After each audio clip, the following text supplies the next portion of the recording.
Dear friends, the COVID-19 pandemic has been one of the most defining global health crises of our time and one of the biggest challenges we have ever faced. The vaccinations have come as a ray of hope for all of us. We all know that we have started getting the vaccines available to us, and the first phase in which the healthcare workers and the frontline workers have started getting vaccinated has already started, and we are very sure that in very soon in coming time the other people are also going to get the vaccinations available. So since all these days we have been receiving a lot of questions, lot of confusions which are coming in the minds of people that whether we should take the vaccine, what are the vaccines composition and such stuff. So let us discuss some very basic facts about the COVID vaccines today. So before we discuss something about the COVID vaccines, let us just understand what is vaccination all about very briefly and quickly. So vaccination, basically it is a simple, safe and effective way of protecting people against harmful diseases before they come into contact with them. So how do the vaccines produce an immune responses? They basically train your immune system to create antibodies, just as it does when it's exposed to a disease. However, because vaccines contain only the killed or inactivated forms of germs, viruses or bacteria, they do not cause the actual disease. And once this happens, our immune systems are very smart to remember, and whenever the actual exposure to a germ happens, it immediately and quickly destroys that and does not let you suffer from the disease. So vaccination is basically a safe and clever way to produce an immune response in the body.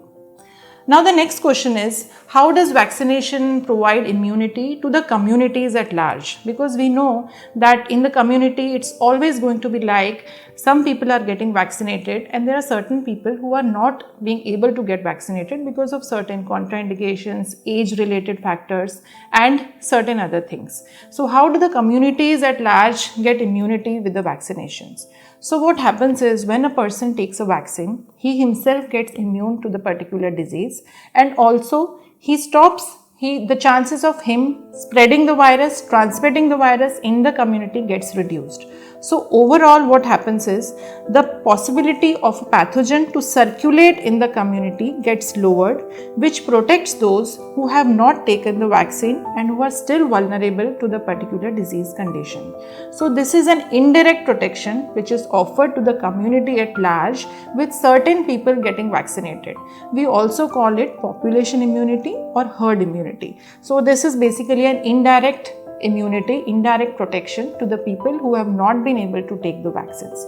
So the more the number of people take the vaccine, the more protection the overall community at large gets. So basically it's very important for more and more number of people to get the vaccination. Now let us come to the COVID vaccines. We know that different types of potential vaccines for COVID-19 are in development, and in India we have started receiving two vaccines. One is the Covishield and the other is Covaxin. So these two vaccines are currently available in the country, and we have started administering these vaccines to our healthcare and the frontline workers. So first let us discuss about what is the type and composition of these vaccines. So Covaxin is basically, it uses an inactivated form of the coronavirus. See, we all know COVID-19 is a disease which is caused by a virus known as severe acute respiratory syndrome coronavirus 2. So henceforth we call it SARS-CoV-2. So basically Covaxin uses an inactivated form of the coronavirus. So this inactivation basically destroys the ability of the virus to replicate or multiply inside the body, and hence this cannot cause the disease inside the body. So we can say it that this is a killed virus and has no potential to cause a disease inside the body. It just serves to the immune system as a dead virus and mounts an antibody response towards the virus. So that is basically about the Covaxin. In the other place, Covishield has been developed by using a weakened version of an adenovirus which is known as Shadox1. So this is basically a virus which causes common cold infections in chimpanzees. So its genetic material is same like that of the spike protein of SARS-CoV-2 virus, using which the virus enters the human body cell. So it basically follows the genetic instructions programmed into it by the developers to successfully provoke a strong immune response in the body. So Covishield is basically a recombinant live COVID-19 vaccine based on the viral vector technology. So these are the basics about the type and composition of these two vaccines. Now we come to the doses. Both the vaccines need to be taken in 2 doses, and the interval between the 2 doses has to be 4 to 6 weeks apart.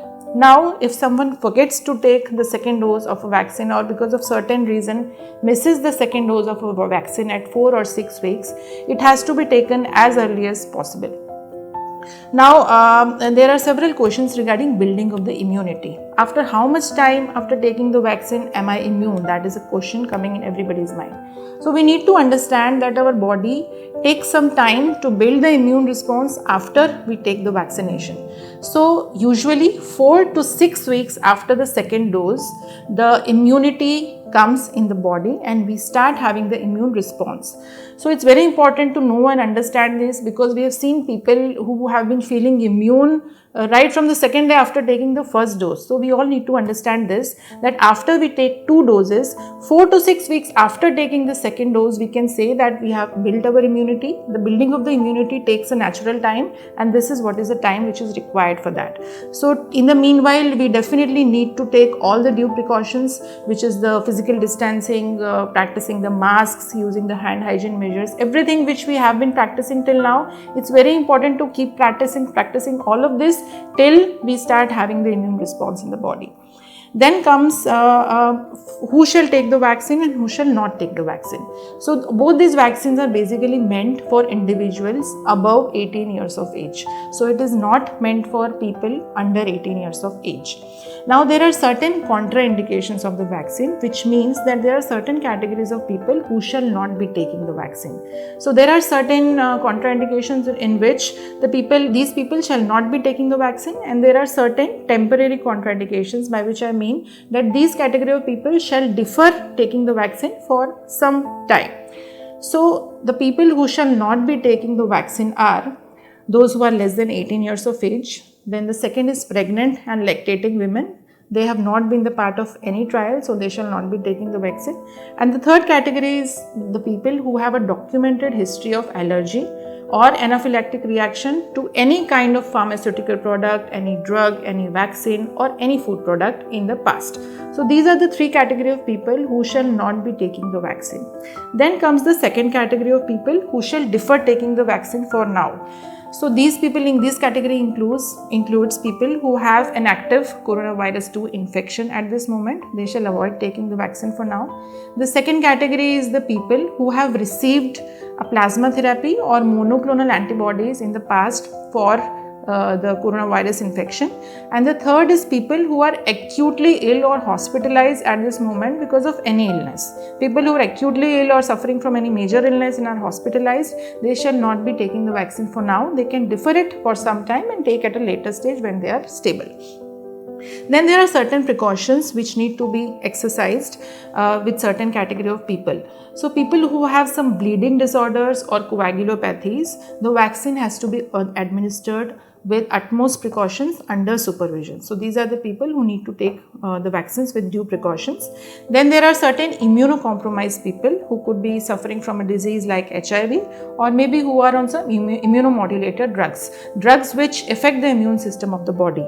So basically this is not a contraindication, but the immune response of the vaccine is not very sure in these category of people. So these needs to be taken with precautions. Another very important precaution is to be taken especially by those who are known cases of heart diseases. Those who have a history of a heart attack or have undergone a bypass surgery or any other cardiac intervention, they must ensure not to stop any regular medications which they have been taking, which could include blood thinners or any other medication, before the vaccination. Also, it is important to ensure that your cardiopulmonary reserve is not compromised at that particular moment when you are going for a vaccination. If you are fit and can easily walk without any shortness of breath for around 6 to 7 minutes, if you are able to do your routine work easily without any shortness of breath, then there is nothing much to worry about. But if not, then you must consult your doctor before going for vaccination. And this is especially very, very important for the known patients of heart diseases, hypertension and diabetes. Other precautions which need to be taken is that the second dose shall be taken of the same vaccine which was taken as the first dose. So for example, if you have taken a Covishield vaccine as a first dose, you have to mandatorily take a second dose of Covishield only, and you cannot take the Covaxin or any other vaccine which could come in the market after some time. Also, any COVID vaccine shall not be taken simultaneously with any other vaccine. So if you are taken any other vaccine in the past for some other illness, you shall not be taking COVID vaccine for the time being, and there has to be a proper interval. Now the next important thing is the adverse effects, the side effects. See, like any other vaccine, this vaccine also induces certain mild to moderate adverse effects. So these are categorized into local, wherever you inject the vaccine, mostly intramuscularly into the deltoid muscle here. So basically there is local injection site pain, some swelling which could happen, and tenderness which could happen at the local site. And the generalized side effects are, the most common ones are low grade fever. Fever could be with chills or without chills. Then there is basic fatigue, malaise, body ache, joint pains. These are some common side effects. Also, you could be having abdominal pain, nausea and vomiting. So usually these mild to moderate side effects are there for about 1 or 2 days, and otherwise these vaccines don't cause any major side effects. So these are the basic facts about vaccines. We are receiving a lot of inquiries, as in, I am suffering from diabetes, I am suffering from hypertension, I had a cardiac illness 10 years back, so can I take the vaccine? So other than the points mentioned, the contraindications mentioned in the earlier part, rest all people are very much eligible to take the vaccines at large, and people with comorbidities actually are more prone to the severe form of coronavirus 2 infection. So it is necessary for them to opt and be eligible for the vaccination. So I guess these are some of the very basic facts which I have mentioned right now for the COVID vaccination. As more and more people will get vaccinated, more and more data will be there, more and more facts will come clear. Right now there is very less data about the efficacy and the duration of protection these vaccines are going to offer to us. Duration of protection, as in whether we will be needing any booster doses after the second dose, that is not actually very clear. But as and when more and more people get vaccinated, the data, more and more data will come, and we'll be more and more clearer on further aspects. So it's nice and good to be updated with the official websites of, say, World Health Organizations, MOHFW, and the developers of the vaccine.